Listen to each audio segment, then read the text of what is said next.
Welcome to the Lend Academy podcast, session number 20. This is your host, Peter Renton, founder of Lend Academy.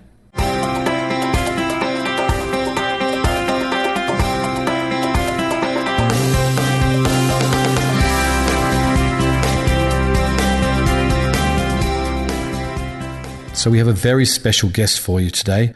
Renaud Laplanche is the CEO and founder of Lending Club. He has built Lending Club from scratch to really the largest player in our industry. And he's been the keynote speaker at both the 2013 and 2014 Lender conferences. If you've been following this industry for any length of time, you will have seen him probably on TV. He's quoted in the newspapers, magazines. He is out there a lot. So we are very, very pleased that he decided to do this interview with us today. And in this interview, I wanted to take a bit of a different approach. I don't cover a lot of the questions that you will likely have read about before. I wanted to cover a lot of new ground, ask questions that haven't typically been asked. So you'll find out a lot of new things about Lending Club today, and hope you enjoy the podcast. Okay, welcome to the podcast, Renaud. Thank you, Peter. Glad to be here.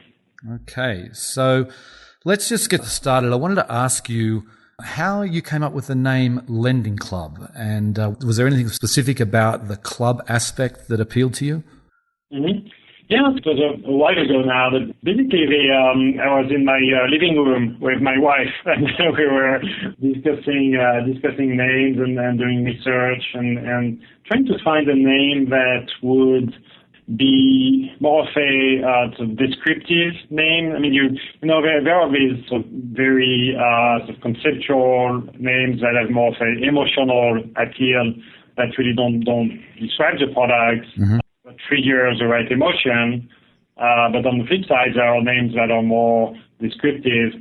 And considering that we were creating something entirely new, we thought there would be some benefit in really using a name that says what it is and sort of take a little bit of the mystery out. And so in the category of descriptive names, we wanted something that would sort of have the word lending or credit to really sort of say what it is, but also would convey the notion of peer-to-peer, of notion of a community of people coming together and sort of entering into transactions together or putting resources together, so that notion could be conveyed through the name, through the word club. That's also ambiguous and can mean some other things, but there's the notion of a club as of people putting resources or interest together, or people who are joined by a community of thinking or putting something together, essentially. Right. Was the idea. The other part of it, I mean, the other appeal of the name club was it's also used in a few instances to. It's used in a few instances to convey the notion of getting a good deal. So it's like Sam's Club, for example. Right, sure. There are a few instances like this. So I think it works well also from that standpoint. So now you've obviously got this brand pretty established now. Is the club aspect, do you think it's important to investors and borrowers today? I mean, what's your thoughts on that? I think so. I mean, the two reasons I just talked about still very much stand true today. So then the idea of, okay, you put resources together and you get a better deal is very much part of our value proposition and of not going to this centralized intermediary, but really doing things together among ourselves. So that works quite well. I think the feeling of a community and the emphasis on social relationship between people is clearly not as important now as it was in the initial idea. But I think the rest of the club values continue to be very strong and are really big part of the value proposition today. Okay. So going back to those early days, I mean, obviously you started Lending Club at the very really beginnings of this industry globally, and there was obviously no guarantee of success back then. At what point along the growth trajectory of Lending Club did you really sit back and think, wow, we are going to make it. We're going to be a successful and profitable company. When was that? No, I think that's probably so. If you remember, initially the investor side of the platform was really the hardest to build. Yep. Because the value proposition for the borrowers is delivered immediately. Mm-hmm. You get the loan with an interest rate, and you know what that value proposition is. On the investor side, they're really sort of taking more of a risk, and in the absence of track record, there's really not much that really tells you how much of a return you're going to get, and it's a little bit of a leap of faith at the time. So it took us time and effort and to really build that track record and earn the confidence from investors. So initially, a lot of investors were friends and family and the people we had a chance to pitch directly, right? It was very much sort of getting customers one at a time, one-on-one through one-on-one interaction. And I think really the first time we thought, okay, it's really working and now it's going to take off is when we got this first $50,000 check in the mail from someone we never talked to. Interesting. And we thought, okay, people are starting to hear about us, and through no direct interaction, trust us enough to make a $50,000 check, which is was meaningful to us, very meaningful to us at the time. Right. And then we learned was meaningful for that investor as well. Sure. So when was that roughly? It was in the spring of 2009. Okay. So you'd been going almost 2 years by that stage. Yeah, although we launched the registered program in October of 2008. So it was really right. 6 months after we started the registered program. Sure. Yep. Okay. So, today you're obviously a very busy guy. Can you just walk us through what you do on a typical work day these days? Oh, so last year I made the decision to shrink the unit of time from 1 hour to half an hour. Mm-hmm. So the good news is I can do more meetings in a day. The bad news is I now have 16 to 20 meetings on any given day as opposed to 6 to 8. And so it's really a combination of internal meetings, so really meeting with the executive team, with folks who need my input to get things done on one hand, and on the other hand, meetings or phone calls with third parties, so whether it's press or equity investors or potential or existing partners. That takes some part of my day. And then the third component really is blocks of time that I reserve to just think about strategic issues and possibly edit or draft short documents and answer emails. Okay, sure. So then what are the internal metrics that you really keep a close eye on? What are the things that you focus on either daily or a weekly or monthly basis that drive your business? Well, I think they generally have to do with volume of transactions, credit performance, and cost to the business. So those are really the three categories that I think are the most meaningful to us. So in terms of volume of transaction, there's both sides of the platform, so loan listings on one side and investor load on the other side, and the volume that really where they both come together is the origination volume. Right. On credit performance, we track very closely vintages on a monthly, quarterly, and annual basis, and every month there's a portfolio analysis that looks at the performance of every vintage by grade, by channel, and by term. So it's sliced and diced in many different ways.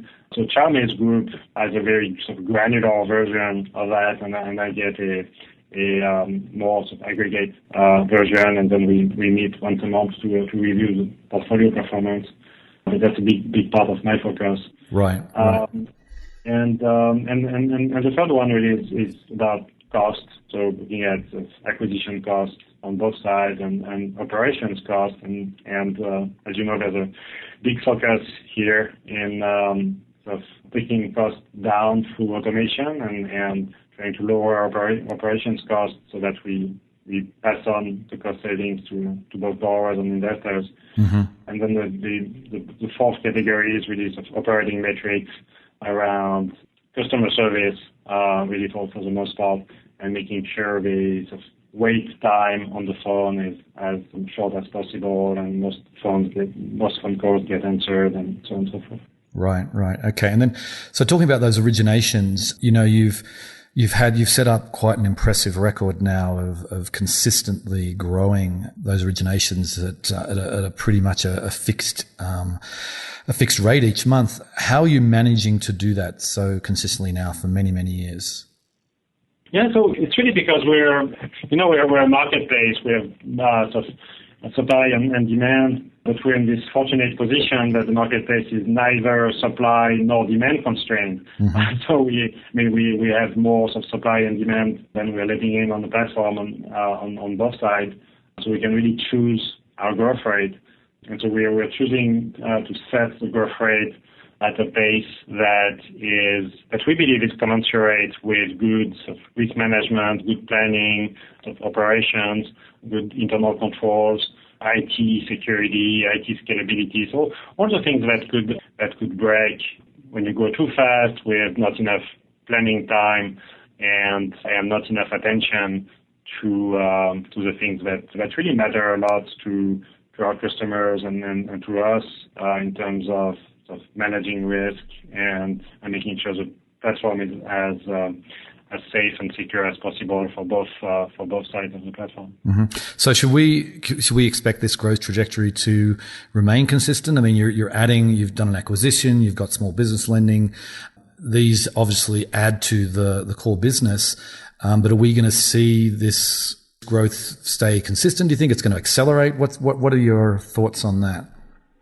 Yeah, so we're not making sort of projections available publicly at this stage. Right. Okay. But I think we continue to grow. I can tell you that much. Right. I can't tell you how fast. Okay. Fair enough. So let's talk about the team that you have there. I mean, you've obviously started this from one person company up to what are you, over 600 now?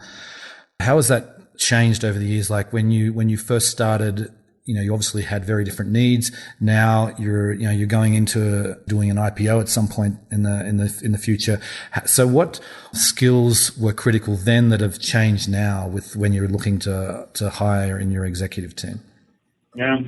So I think, the way I spend my time and what I focus on has changed a lot, obviously, so from being a direct sort of operator to thinking more about strategy and really sort of empowering people to operate and make decisions and execute on these decisions.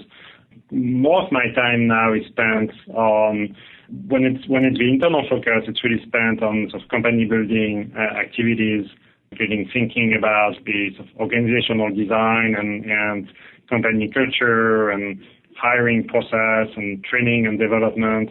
So things that will help build a very strong company for the very long term, and that really comes with scale. I think at the time when I was interviewing every single new hire, there was really no need to have a very well articulated corporate culture or to test against it, because I had always in my head I could talk to everyone directly. Right. Now that people get hired by managers who were hired by senior managers who were hired by people that I hired, we are 3 or 4 levels down. There's really more of a need to sort of formalize these processes and really be clear about the kind of people who we think are going to be successful at Lending Club. So the hiring process had to be more, I think, more deliberate and better structured. But then from then on, after the hiring process, there's the training and the onboarding of people, and so I think there's a lot more structure and process that's necessary with size.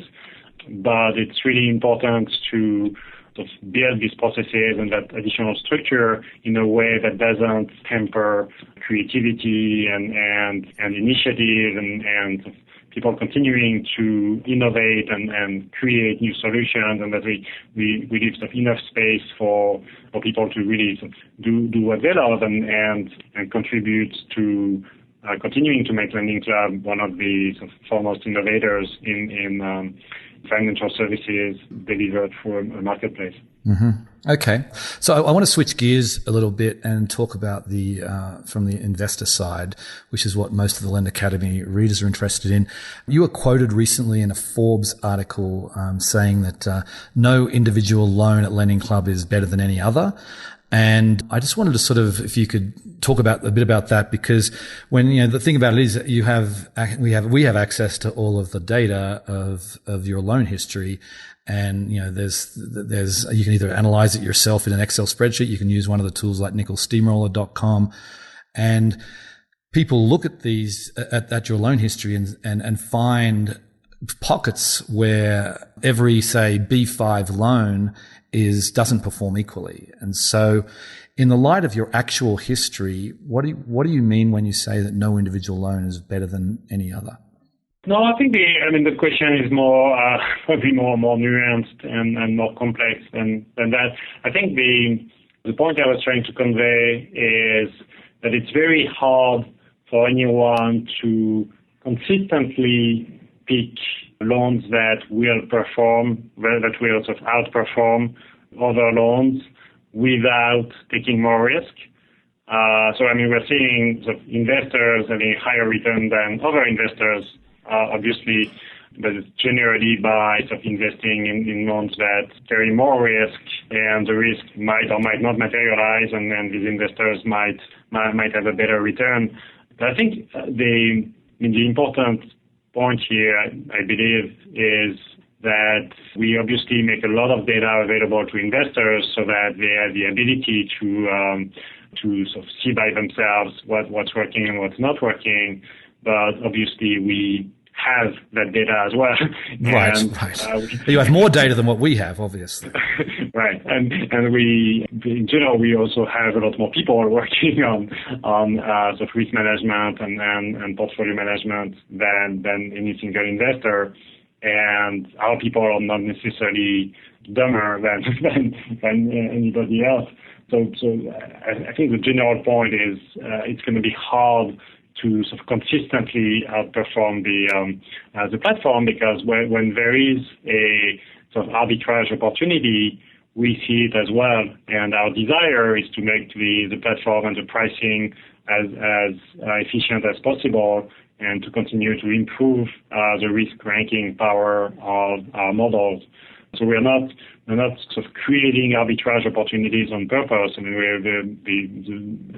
goal is to make it as fair as possible for borrowers. So borrowers will sort of pay the interest rate that's commensurate with their with the risk they represent, and make it as efficient as possible for investors. So I think over time, considering we have the data, we have the manpower, and we have the desire to continue to make the risk ranking as efficient as possible, I think it's going to be hard for any single investors to sort of consistently find these arbitrage opportunities that generally sort of, when they appear, pretty quickly go away. So even though it was possible in the past, because you can just go look at the data, you're saying that your underwriting is getting better and it's going to be more difficult going forward. Is that what you're saying? Yeah, and that's at any point in time you look in the past and see that there were sort of loan characteristics that perform better or grades that perform better on a risk-adjusted basis. What I'm saying is the characteristics that sort of help you discriminate are changing over time, because when we see an inefficiency, we correct it as quickly as possible. So my point is, an investor would have to be very, very careful about analyzing the data, because again, the pricing tends to, at least our goal is for the pricing to reflect the risk, and we sort of modify our pricing to again make it more efficient very, very often. Right. Yeah, fair enough. So, and on that, I mean, me personally, I mean, I've been investing now at Lending Club for over 5 years. My returns are still well over 10%. And obviously I invest in the riskiest, C, D, E, F, and G, those grades. Do you see your interest rates coming down? Is a 10% return going to be possible in 3 years' time? Do you think where, or in the interests of really getting more borrowers on and making it more attractive to borrowers, do you think these rates are going to come down over time? So the way, I mean, we can't really make sort of projections of future interest rate, but the way we think about interest rate is it's a little bit of a regulating mechanism on the platform. So if we're in a situation where we have so much supply of capital from investors that it creates a bad experience because loans get snapped up in a very short period of time and there's not enough inventory on the platform, that probably tells us that the rates are too high.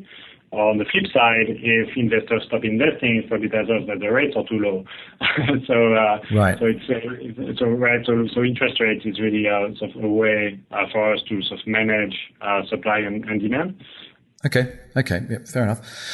So I just wanted to touch briefly on some of the new partnerships you've got. I mean, you announced the Union Bank partnership at Lendit. That was over 2 months ago now. Have you made any progress there? Are they investing on your platform? Do you have products coming out through, so Union Bank customers can take a loan out through Lending Club? Where are you at right now? Mm-hmm. Yeah, so the partnership is active. Union Bank is an investor on the platform, and we're sort of working together to develop sort of innovative solutions for Union Bank customers' benefit. Okay. And then the other partnership that I want to revisit, because I haven't seen a word about it for a long time, is the Google partnership the Google investment that was made over a year ago now. And at the time, you were quoted in many articles saying that this is going to result in new innovative products and opportunities at Lending Club. And we haven't heard anything. So is there anything happening? Are you talking to the executives at Google, or is that what's happening there? Yeah, there's been a lot happening. Not all of it is visible or can be announced publicly. Mm-hmm. But the partnership and the relationship has been very fruitful for both companies, but obviously because of our scale, I think we're seeing more of the benefit here for Lending Club. I'm hoping there's a part of that partnership that will become sort of public over time, but it's probably another year out. Okay. Well, we'll wait with bated breath on that one. Well, something that is happening now is you're a small business lending operation. You launched it a few months ago now. Can you provide an update on that? How has that been going? Are you growing that business aggressively? What's the latest you can say on the small business lending? Yeah, we're very excited about the small business lending platform, and I'm personally very excited. My dad was a small business owner, and right. I worked at the grocery store for many years. Mm-hmm. And I've seen all the data in this country about small business owners really having hard time to get affordable credit to grow the business, make the investments, hire the people they need to grow the business and eventually really contribute to growing the economy. So it's really a major sort of initiative for us. The goal, however, is not to grow the platform aggressively this year or next.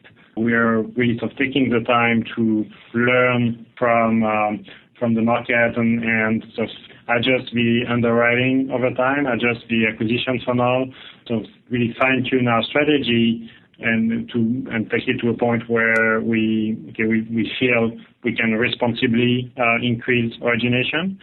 So, for example, the retail investors cannot currently invest in small business loans because we don't have enough data yet. Right. To really be able to put a grade on it and responsibly sort of tell investors what to expect. but as more data comes in, obviously we would get better at underwriting. It's one of these things with credit and with underwriting it gets better with more data, but it also just gets better over time. And there's nothing we can do to accelerate. Right. Yeah, exactly. You just need the history. The passing of time. So it's just being patient. I think with small business and Springstone, with also the two ways we will launch new products in the future. Where with small business, it's more of a slow build up because we're starting from scratch and starting with no or little data. While with Springstone, we acquired a company that already had a 8 years track record. And so we have 8 years of underwriting data, which is as much data as we have for the rest of the platform. Right. So I think the path to growth is going to be faster. I think over time, small business is going to be very meaningful, but it's not going to happen overnight. Right. Okay. Well, I promised I wasn't going to focus on the IPO in this interview, but I do have one question before you go. This is a question I've received dozens of times. I'm sure the customer service people at Lending Club have received it many, many times as well. And that is there going to be a way for the average investor who has been with, some of them been with Lending Club for many years, like myself, who want to participate in the IPO? Now, traditionally, obviously, IPOs, you have to be very, in with the underwriters to really get a shot at it. But, there are ways today to make it available to the average person. Is this something that is you're planning to make available to average investors in your IPO? Yeah, we're working on it. So that's my hope and desire that we'll find a solution that makes it convenient for our customers on both sides to sort of buy shares of Lending Club and really sort of benefit from the growth, benefit financially from the growth of the company and continue to support the company as shareholders. We're not sort of ready to give details right now, but it's something we're working on. Okay, great. Well, last question. Just wanted to, if you put your future hat on and look into the crystal ball, down 5 to 10 years down the road now, what's your vision for the banking industry? You're talking about how it's really going to be impacted by Lending Club and by the online lending industry in general. I mean, where do you see the banking industry going, and what's Lending Club's role going to be? Yeah, so I'm really hoping we can help transform the banking industry into a marketplace, into a sort of highly efficient, frictionless, transparent marketplace that sort of operates at a lower cost and deliver a better experience than the current banking system. And the Lending Club will have a sort of be a leading role into that effort.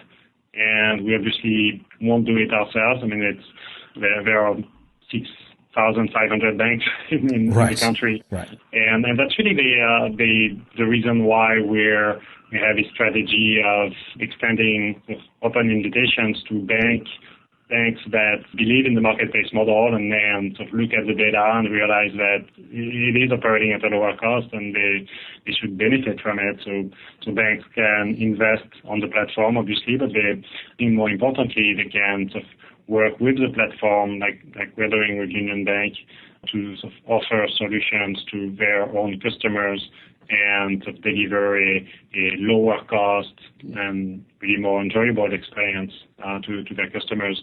So I'm hoping in 5 to 10 years from now, you'll see sort of banks being participants on both sides of the marketplace, and the investor base continuing to diversify with retail individual investors comprising a very meaningful part of the investor mix. All right. Okay. That sounds great. Well, I really appreciate your time today, Renaud. Thank you very much.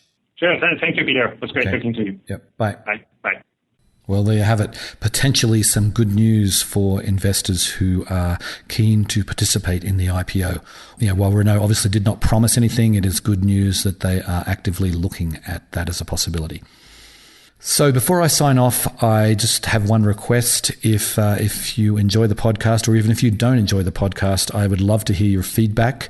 However you're listening to this, whether it's through iTunes or Stitcher, please go ahead and give me an honest review. It's very important to me. I read every single review, and I like to know what everyone's thinking. So on that note, I will catch you next time. Thanks for listening. Bye.